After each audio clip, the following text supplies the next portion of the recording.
Mesdames et messieurs, bonjour. Vous suivez RTI 1 et vous faites bien. Tout de suite, le journal. La CGC, la Confédération Générale des Entreprises de Côte d'Ivoire, a un nouveau siège situé au plateau. Il a été inauguré hier matin en présence du chef de l'État.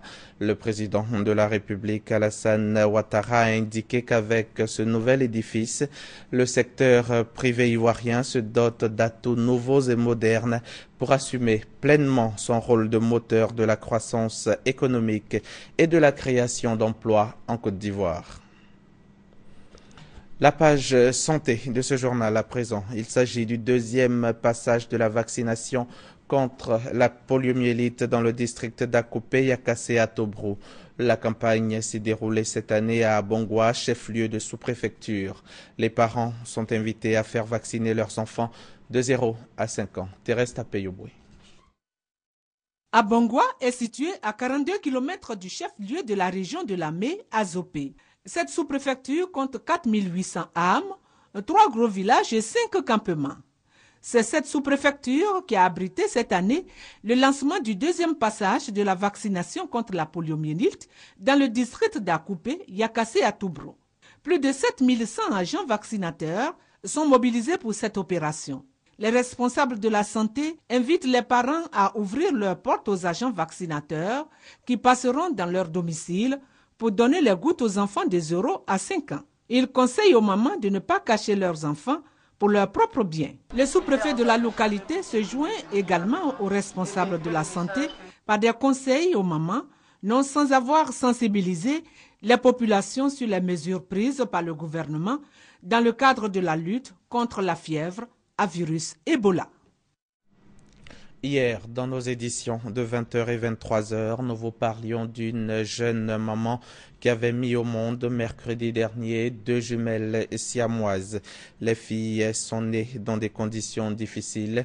Elles étaient sous assistance médicale depuis. Nous vous indiquions également que la prise en charge exigeait beaucoup d'argent, mais autre coup dur pour les parents. Nous avons appris peu avant minuit le décès des jumelles siamoises. Les bébés siamois, allons-y comprendre ce phénomène. Comment se forment les siamois dans l'embryon ovulaire? Comment s'effectue la séparation de ces jumeaux? Et à quelles conditions? Franck Quadio est notre spécialiste ce matin. Liés l'un à l'autre comme une seule personne, c'est la particularité des jumeaux siamois. De source médicale, cette anomalie peut être classée au rang des pathologies. Et il est possible de séparer des frères siamois. La preuve, la première opération réussie a eu lieu en 1689 sous le Second Empire en Europe. Mais une préoccupation demeure. Comment se forment donc les jumeaux siamois? La fonction de vrai jumeau survient très tôt dans le développement de l'embryon, quelques jours seulement après la fécondation. Si la séparation entre les deux embryons n'a pas rapidement lieu, une fusion plus ou moins importante apparaît. Dans le cas des jumeaux fusionnés, cette séparation incomplète a généralement lieu entre le 12e et le 16e jour après la fécondation.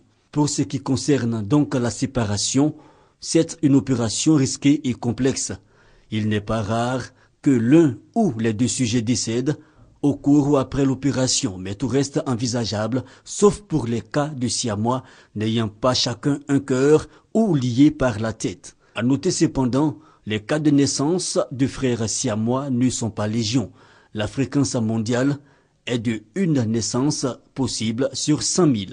Cette naissance peut cependant être détectée par un bon suivi de l'examen prénatal. En Guinée, les corps de 7 personnes, dont ceux de 3 journalistes, ont été retrouvés dans un village du sud-est du pays après une attaque contre une équipe chargée de former la population à se protéger contre l'épidémie de fièvre Ebola. En Guinée, une campagne de sensibilisation contre Ebola tourne au massacre. 8 personnes venues informer les habitants de Nzérékoré sur le virus ont été tuées à coups de pierre et de bâton. La population les accusait de vouloir les tuer avec Ebola, une maladie inventée selon eux par les Blancs pour tuer les Noirs. Réaction choquée des autorités guinéennes. Le gouvernement condamne avec la plus ferme énergie l'assassinat de citoyens guinéens. Les résistances locales et le déni face à cette maladie très meurtrière rendent parfois difficile la lutte anti-Ebola. La sensibilisation est pourtant vitale alors que le virus a déjà fait plus de 2600 morts en Afrique. Les Écossais disent non à leur indépendance par référendum. Le non l'a emporté jeudi sur le oui, plus de 55% des voix. Des résultats qui déterminent clairement que les Écossais veulent rester dans le Royaume-Uni. Cette décision satisfait Londres. David Cameron promet plus d'autonomie à l'Écosse qui est dans le Royaume-Uni depuis plus de 300 ans. On l'a appris il y a quelques heures. Alex Salmond, qui s'était efforcé de faire bonne figure au petit matin en concédant la défaite des indépendantistes, a été gagné par l'émotion ce vendredi après-midi, et c'est le cœur visiblement lourd que le Premier ministre écossais a annoncé qu'il abandonnait non seulement ses fonctions à la tête de l'Écosse, mais aussi de son parti, le SNP. En bref et en images, la France a mené hier ses premières frappes contre les positions de l'État islamique en Irak. Le président François Hollande a assuré que son pays ne fournirait que des moyens aériens. C'est donc clair, il n'y aura pas de troupes au sol. Un débat sans vote sur cette guerre de la France en Irak est prévu mercredi à l'Assemblée nationale à Paris. Je rappelle que c'est la 3e fois que l'État français intervient en Irak depuis 2011. Le président François Hollande a annoncé en personne ce vendredi qu'en réponse à la demande du gouvernement irakien, des avions Rafale français avaient effectué une première frappe contre un dépôt logistique des djihadistes de l'État islamique dans le nord-est du pays. D'autres actions auront lieu dans les prochains jours, avec le même but, affaiblir cette organisation terroriste et venir en appui des autorités irakiennes, c'est-à-dire des soldats irakiens et des peshmergas du Kurdistan irakien. Il s'y était engagé la veille lors de sa conférence de presse semestrielle, précisant que ces frappes se limiteraient au territoire irakien et qu'il n'y aurait pas d'envoi de troupes au sol. Un engagement supplémentaire dans la coalition internationale mise sur pied par le président américain, qui a aussitôt salué chaleureusement la France. La France est un partenaire fort dans nos efforts contre le terrorisme et nous sommes heureux que les services français et américains travaillent à nouveau ensemble en faveur de notre sécurité et nos valeurs partagées. Il a également remercié le Congrès américain d'avoir voté rapidement en faveur de l'autre volet de sa stratégie, un soutien accru aux rebelles syriens pour faire leur part du travail. Ces forces de l'opposition syrienne combattent en même temps la brutalité de l'EI et la tyrannie du régime d'Assad. Nous avions déjà augmenté notre soutien, y compris militaire, à l'opposition syrienne. Avec ce nouvel effort, nous fournirons entraînement et équipement pour les rendre plus forts.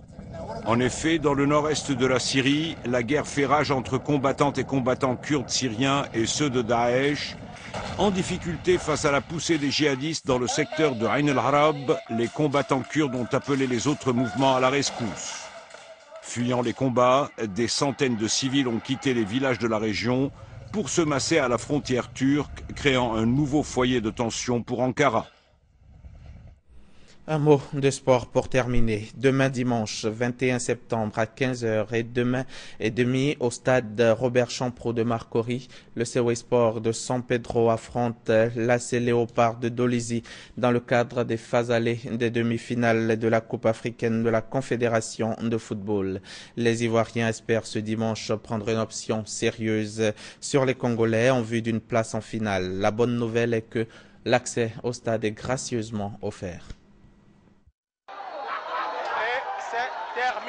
Après les épopées glorieuses de l'ASEC de l'Africa Sport sur la scène nationale et continentale, le football ivoirien est en train d'écrire de nouvelles pages avec les succès du COI Sport de San Pedro. 3 fois championne de Côte d'Ivoire, l'équipe de Jeanne-Marie Demondé est une habituée des Coupes africaines. Rétrogradée cette saison en C2, Coupe de la Confédération, après son échec en Ligue africaine des champions, le COI Sport est sorti 2e de la poule B. Une place qui lui vaut de disputer pour la première fois de son histoire les demi-finales d'une Coupe africaine. Aujourd'hui, l'équipe semble avoir atteint la maturité, ce qui motive ses ambitions. Ces garçons-là, depuis 2 à 3 ans, ils sont sur la scène africaine. en train de se forger un mental, de connaître toutes les meilleures équipes africaines. On a fait venir le TP Mazembe ici, on a fait venir l'Étoile du Sahel, on a fait venir les Soleils Tunis, on a fait venir Al-Ali ici. Je pense que ces garçons ont eu, pendant toutes ces rencontres-là, vraiment ce gain mental-là pour pouvoir faire face à n'importe quel adversaire sur le plan africain. Devant le public ivoirien, le COE battait le 23 août dernier au 7 Champrou de Marcory le Nkana Red Devils de la Zambie sur le score de 3-0. Les joueurs de Rigo Gervais veulent rééditer l'exploit ce dimanche. Quelque chose qui va se passer, c'est de tout faire pour sortir au moins avec 2 buts d'écart. Au moins, fait qu'on a notre ticket en poche et puis aller se qualifier chez nous là-bas. Quelles que soient les circonstances, tout ce qui va se passer, c'est de remporter ce match et arriver en finale.